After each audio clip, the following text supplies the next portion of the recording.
Indonesia memantapkan reputasi sebagai penjaga panji perdamaian dunia.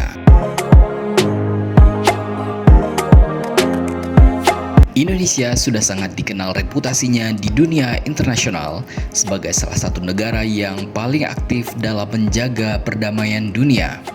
Mulai dari prestasi sebagai negara yang paling banyak mengirimkan pasukan perdamaian dunia, negara yang membangun banyak simbol-simbol perdamaian dunia, bahkan baru-baru ini menjadi penggagas resolusi Dewan Keamanan PBB tentang perdamaian dunia. Menjaga perdamaian dunia memang sudah menjadi mandat abadi yang tertuang dalam pembukaan Undang-Undang Dasar 1945 dan hal tersebut terus dijaga dan dilaksanakan oleh Indonesia sebagai bentuk kepatuhan terhadap mandat luhur tersebut. Setiap tanggal 29 Mei, dunia memperingati Hari Internasional Penjaga Perdamaian Dunia. Meski yang paling umum disorot seringkali muncul dari segi militer, sebenarnya pasukan penjaga perdamaian itu sendiri melibatkan ragam posisi non-militer juga, mulai dari Majelis Umum, Sekretariat, Dewan dan Keamanan, hingga Polisi PBB. Dalam istilah lain, berbagai pihak yang terlibat baik dari segi militer ataupun non-militer dan menjadi bagian dari pasukan penjaga perdamaian PBB juga dikenal dengan sebutan pasukan helm biru atau Blue Helmets. Keberadaan pasukan helm biru ini pertama kali muncul pada tahun 1948 dalam pelaksanaan gencatan senjata pada Perang Arab-Israel. Dan hingga hari ini, pasukan perdamaian dunia terus berperan aktif dalam berbagai misi perdamaian di lokasi-lokasi konflik. Saat ini, diketahui ada lebih dari 97.000 personel berseragam PBB yang berasal dari lebih dari 120 negara. Mereka datang dari berbagai negara tanpa memandang latar belakang, mulai dari besar ataupun kecil, kaya ataupun miskin. Yang menarik, saat ini mayoritas pasukan helm biru PBB berasal dari negara-negara Afrika dan Asia. Walaupun seiring berjalannya waktu, kontribusi personil dari negara-negara barat diharapkan juga semakin meningkat. Mengutip pernyataan pers tahunan Menteri Luar Negeri atau PPTM 2022 yang dipublikasikan pada hari Kamis, tanggal 6 Januari 2022, diketahui bahwa Indonesia menjadi negara pengirim personel penjaga perdamaian dunia terbanyak, nomor 7 di dunia, dari 125 negara anggota. Posisi tersebut juga meningkat atau naik dari peringkat ke-8 yang sudah diperoleh selama 3 tahun terakhir. Mereka terdiri dari 2.800 personel Indonesia yang bertugas di sebanyak 8 misi perdamaian PBB dari seluruh 14 misi perdamaian di seluruh dunia. Adapun 8 nama misi yang dimaksud beserta wilayah operasinya terdiri dari UNIFIL di Lebanon, UNAMID di Darfur, Sudan, MINUSCA di Republik Afrika Tengah, MINUSCO di Republik Demokratik Kongo, MINUSMA di Mali, MINURSO di Sahara Barat, UNMISS di Sudan Selatan, dan UNISFA di Abyei, Sudan. Tidak hanya laki-laki, ternyata ada banyak sekali pasukan perdamaian Indonesia yang berasal dari kalangan perempuan. Pasukan perdamaian atau yang dikenal juga dengan istilah peacekeepers dari kalangan perempuan Indonesia disebutkan naik dari 5,9% pada tahun 2020 menjadi 6,7% di tahun 2021. Hal ini menjadikan Indonesia sebagai salah satu negara yang mengirimkan personel perempuan terbanyak di dunia dalam misi perdamaian. Partisipasi Indonesia dalam menjaga perdamaian dunia diapresiasi oleh Wakil Sekretaris Jenderal Perserikatan Bangsa-Bangsa untuk Operasi Perdamaian, yaitu Jean-Pierre Lacroix. Terakhir, di penghujung tahun 2021 kemarin, Menteri Luar Negeri Indonesia Retno Marsudi juga menyampaikan komitmen untuk kembali menambah sebanyak 1.000 personel dan penguatan kapasitas peacekeepers. Lebih detail, personel tambahan tersebut akan dilakukan pada tahun 2022 ini dengan mengirimkan sebanyak 5 satgas militer dengan total 950 personel dan 1 satgas polisi dengan total 198 personel. Mereka yang tergabung dalam helm biru PBB nyatanya adalah anggota militer terbaik di satuan masing-masing. Bukan tanpa alasan, hal tersebut lantaran medan dan situasi yang dialami dalam menangani konflik internasional nyatanya sudah pasti lebih pelik. terpencil, serta jauh lebih berbahaya dan menantang dibanding konflik nasional yang biasa mereka hadapi di dalam negeri. Selain mengirimkan pasukan perdamaian, Indonesia juga membangun 3 simbol perdamaian dunia yang merupakan manifestasi kepedulian terciptanya perdamaian di dunia ini. Pertama, patung penjaga perdamaian yang mencerminkan perwujudan peran serta prajurit TNI dalam penugasan pasukan misi perdamaian PBB dengan desain kesiapan dan keperkasaan prajurit TNI. Ini menunjukkan bahwa cita-cita bersama untuk menjadikan kawasan ini sebagai jembatan antara Indonesia dengan dunia dalam ikut melaksanakan ketertiban dunia yang berdasarkan kemerdekaan, perdamaian abadi, dan keadilan sosial sungguh dapat diwujudkan.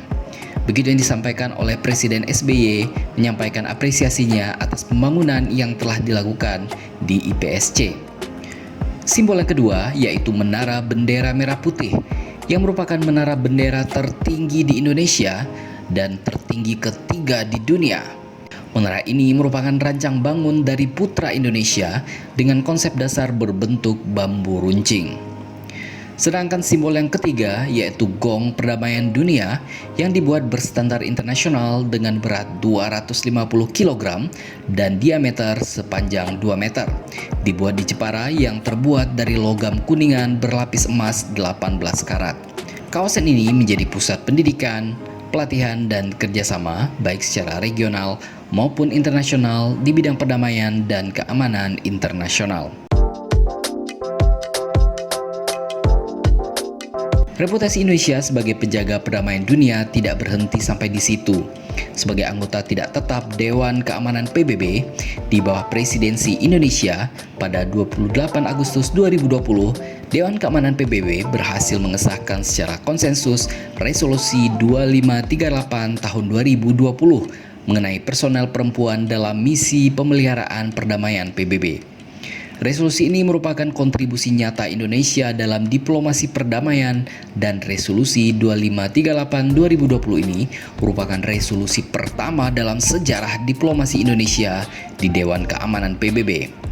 Hal ini sekaligus merupakan wujud sumbangsi Indonesia dalam meningkatkan peran perempuan sebagai agen perdamaian, khususnya dalam misi pemeliharaan perdamaian PBB. Begitu yang disampaikan oleh Menlu Indonesia Retno Marsudi. Hal tersebut di atas merupakan suatu terobosan penting karena untuk pertama kalinya Dewan Keamanan PBB meloloskan resolusi yang secara khusus mengangkat peran personel perempuan penjaga perdamaian dunia. Resolusi ini juga tergolong langka karena disponsori bersama oleh seluruh anggota Dewan Keamanan PBB. Resolusi yang digagas oleh Indonesia ini disponsori oleh 97 negara PBB termasuk seluruh anggota Dewan Keamanan PBB. Dukungan yang luar biasa dari negara-negara PBB ini tidak lepas dari konsistensi Indonesia dalam memperjuangkan diplomasi perdamaian dan memberdayakan peran perempuan dalam perdamaian sejak awal keanggotaannya di Dewan Keamanan PBB tahun 2019. Hal ini sekaligus merupakan bukti peran aktif Indonesia sebagai bridge builder yang tidak hanya berhasil menjembatani perbedaan posisi, tetapi juga mempersatukan seluruh anggota Dewan Keamanan PBB. Beberapa elemen utama yang termuat dalam resolusi antara lain perlunya peningkatan jumlah personel perempuan dalam misi PBB, kerjasama pelatihan dan pengembangan kapasitas, pembentukan jejaring dan database personel perempuan, peningkatan keselamatan dan keamanan, penyediaan sarana dan fasilitas khusus bagi personel perempuan, serta kerjasama PBB dengan organisasi di kawasan. Dukungan atas inisiatif Indonesia ini tidak terlepas dari diplomasi, kredibilitas, dan rekam jejak Indonesia dalam misi perdamaian PBB, termasuk kiprah personel perempuan Indonesia di berbagai misi PBB. Pasukan Perdamaian Perempuan Indonesia selama ini diakui perannya dalam mendekatkan diri dengan masyarakat setempat di wilayah konflik, khususnya dalam perlindungan perempuan dan anak-anak. Saat ini personel perempuan penjaga perdamaian PBB berjumlah 5.327 orang atau sebanyak 6,4% dari total 82.245 personel. Indonesia adalah salah satu kontributor personel perempuan terbesar dengan 158 personel yang bertugas di 7 misi PBB, yakni di Lebanon, Republik Demokratik Kongo, Republik Afrika Tengah, Sudan Selatan, Darfur, Mali, dan Sahara Barat. Sejak tahun 1999, Indonesia telah mengirimkan lebih dari 570 personel perempuan ke berbagai misi pemeliharaan perdamaian dunia. Pertemuan Dewan Keamanan PBB di bawah kepemimpinan Indonesia pada tanggal 28 Agustus tersebut juga mengesahkan resolusi Dewan Keamanan PBB mengenai perpanjangan mandat pasukan perdamaian di Lebanon atau UNIFIL dan resolusi mengenai misi PBB di Somalia atau UNSOM.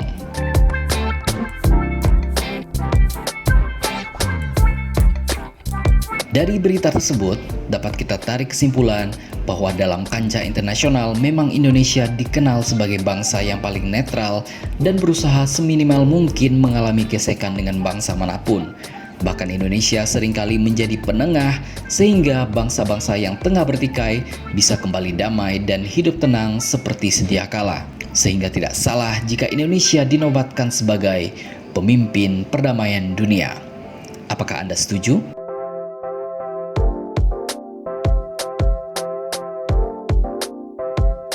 Nibiu, pelopor baju kaos Korea berkualitas paling affordable se-DKI Jakarta. Jadi dengan uang Rp35.000 saja, kalian sudah bisa banget memiliki satu dari lebih dari 80 jenis koleksi baju kaos dari Nibiu. Ditambah lagi dengan voucher Rp15.000 spesial dari Nibiu, sehingga kalian bisa dapatkan baju kaos keren hanya dengan Rp20.000 saja. Nah, cara dapetinnya gampang banget. Kalian bisa langsung kunjungi official store Nibiu di Shopee dan Tokopedia dengan mengetikkan kata Nibiu, N-I-B-Y-O-U. Langsung deh ketemu tokonya. Jangan lupa klik voucher Rp15.000-nya ya. Lalu pilih model baju yang sesuai dengan selera kalian, lalu check out deh dan langsung bayar. Bahkan jika kalian beli banyak bisa lebih murah lagi loh. So, tunggu apa lagi? Buruan kunjungi official store Nibiu di Tokopedia dan Shopee atau langsung menghubungi admin Nibiu melalui nomor WhatsApp yang ada di deskripsi video ini ya. Nibiu, gaya nyaman, kantong tetap aman.